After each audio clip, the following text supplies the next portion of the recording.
Hello, thanks for coming to my YouTube channel, Just a Tech Guy. My name is Laron Henderson. And so today's video, I just want to go over things you should know before you buy either the new Xbox or PlayStation consoles that's coming out this week. So this week that's finally happened. The Xbox will be out tomorrow, November 10th. And the PlayStation will be right behind it 2 days later on November 12th. So they are coming soon. So for those of you who got your pre-order in, congratulations. I hope you'll be able to get them this week. And if you didn't get your pre-order in like me, or you want to wait also like me, so I'm told not to wait the hype dies down until they become more available. So I don't have to go out there and fight to get one. So I'm going to hold out for a little bit. But to those who will be getting one this week, congratulations. I hope you enjoy it.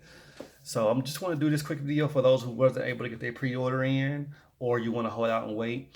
I want to go over the differences between both the Xboxes and the PlayStations just coming out, and we'll get started with the Xbox.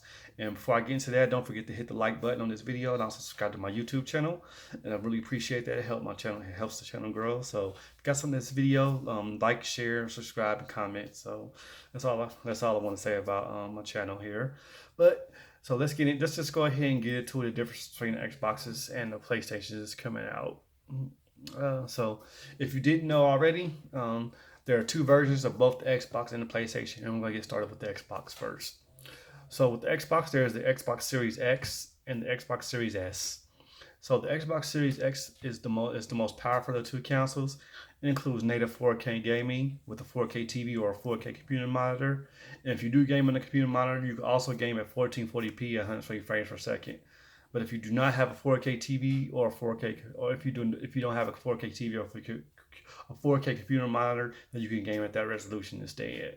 So this is important if you care about either frame rates or graphics, depending on which one you prefer, whether you prefer the best graphical output you can get or the highest frame rates that you can get. So keep that in mind between the two, because the Xbox Series S won't be able to output 4K. It's only going to go up to 1440p. So you want to keep that in mind as well, just in case you're looking, if you do buy the Series S, don't expect 4K graphics. So the next thing I want to go over is the storage space on the Xbox Series S is 1 terabyte, and the Xbox Series S is 512 gigabytes of storage. However, some of that space is going to be reserved for the operating system. So the actual user storage for the Xbox Series S will be 802 gigabytes, and the Series S is going to be 364 gigabytes, which is not much storage now these days, not with games coming at 50, 60, 70, even all the way up to 100 gigabytes. So you went around space pretty quick on the Xbox Series S. But if you did need more storage, Microsoft has partnered with Seagate to come up with an official hard drive, a SSD hard drive that you can get. So it's going to be 1 terabyte of expandable storage that you'll be able to get. But it is kind of expensive. It's 220. But that's the going rate for most most SSD storage drives with it right now. So it is kind of expensive. So if you're getting the Series X, you may want to hold out. But if you're going to get the Series S, you might as well go with the Series X instead, because I get to the cost of the systems next. So, and speaking of the cost, the Xbox Series X is going to be $499. The Series S is going to be $299. As I just mentioned, the external hard drive is going to be $220. So you're going to be spending about $500 for the Series S and the hard drive. So if you want to do that, you might as well just up for the Series X. But that's just a matter of preference. If you don't plan on storing a whole lot of games, then you'll be fine with the Series S. And so another difference is the Series X is going to be a physical disc, so you can play all your old, if you have old Xbox discs from previous generation Xboxes, like the original Xbox, Xbox 360, and Xbox One, you'll be able to put in those discs in the new Xbox and be able to play them right away. But if you don't have any kind of physical games, or all your games are already digital, then you could just download those onto the Series S. The Series S will not have a physical hard drive or a physical disk drive in it, so you will not be able to play any kind of physical games on the Xbox Series S. So just make sure you're aware of that before you go out and get one of the new systems. They're both backward compatible with all previous generation Xbox games, so you can play Xbox games on both systems.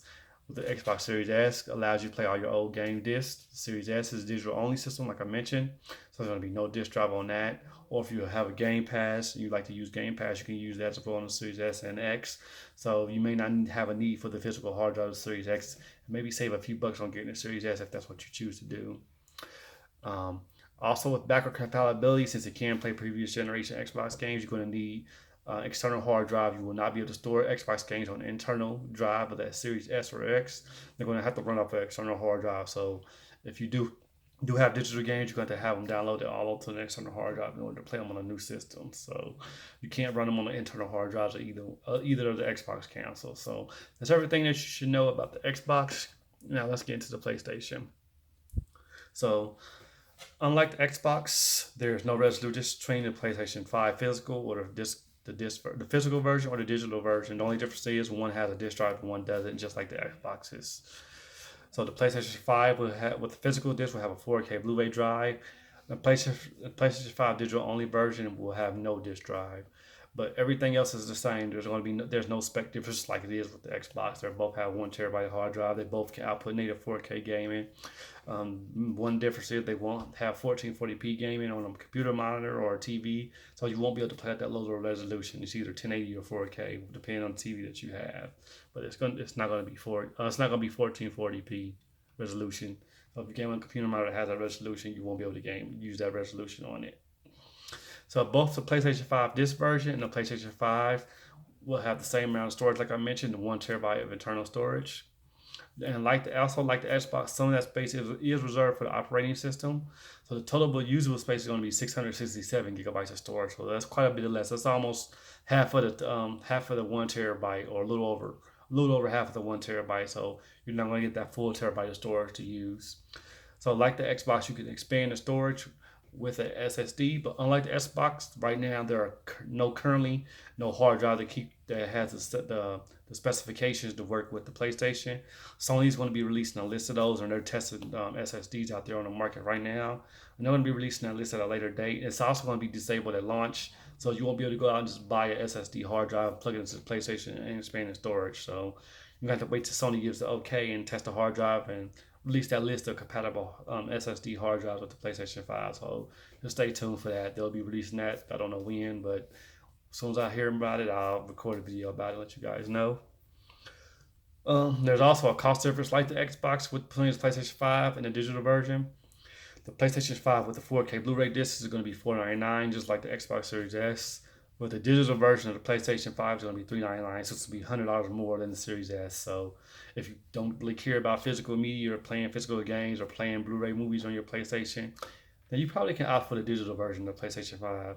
And it's going to have the same amount of storage as this version, so you won't be losing out on any kind of storage or resolution. So just depends on which one you prefer, whether you prefer physical disc or whether you prefer digital games. So, and the next thing is both PlayStation 5 physical and digital version, they are backward compatible. With the PlayStation 4 only, it's not backward compatible with PlayStation 3, 2, or 1. So you can only play backward compatible PlayStation 4 games on the PlayStation 5. You're also, like the Xbox, going to need an external hard drive to store your PlayStation 4 games on to play on the PlayStation 5. You can't play off the internal hard drive of the PlayStation 5. So, like the Xbox, you're gonna have to play the old PlayStation 4 games off of the hard drive. And the last thing about the PlayStation 5 is Sony announced the new PlayStation collections for the PlayStation 5. So you'll need to be a PlayStation Plus subscriber to get access. But if you have a PlayStation Plus subscription, you'll just be able to go in and download the games from the PlayStation Plus collection. The games included are Days Gone, Uncharted 4, Bloodborne, Mortal Kombat X. It's about 15 games or so that you can download over to the PlayStation collections to play right away. So if you're new to PlayStation or didn't have PlayStation 4 before, those are the games you could be able to play on right away to get you started with the PlayStation experience. So these are all the things that I had that you should know before you buy either the new Xbox or PlayStation 5. If there's anything that I didn't mention, just let me know in the comments below. Let me know something that you might have found out about, or something else that might be missing, or any kind of differences that you might know about. Also, let me know which system you picked. Did you get your pre-order in, or are you waiting to hold it out like I am? And are you excited to get the new systems, or which one did you go with, the Xbox, PlayStation, whether you went the digital version or the physical disc version? Me myself, I'm going for the physical version when it's available, because I have old PlayStation 4 games that still keep want to play with, so I want to hold on to those. I don't want to trade them in or anything like that. So yeah, I prefer physical media for now. At least till the internet comes up to the standards where you can go full on digital. So that's just my opinion, though, but yours may be different. But that's all I got for now. I just want to shoot this quick video to let you know about the difference between the Xbox and the PlayStation, if you're not aware, and also for the parents out there who might pick up these systems for the kids. So hopefully that'll help you out, so you know which one to get them for Christmas. So if you like I said, if you got something out of this video, don't forget to like, share, comment, subscribe to the video, to the channel. I really appreciate it. And as always, thanks for watching my video, and don't forget to subscribe. Thanks again. Bye for now. Until next time.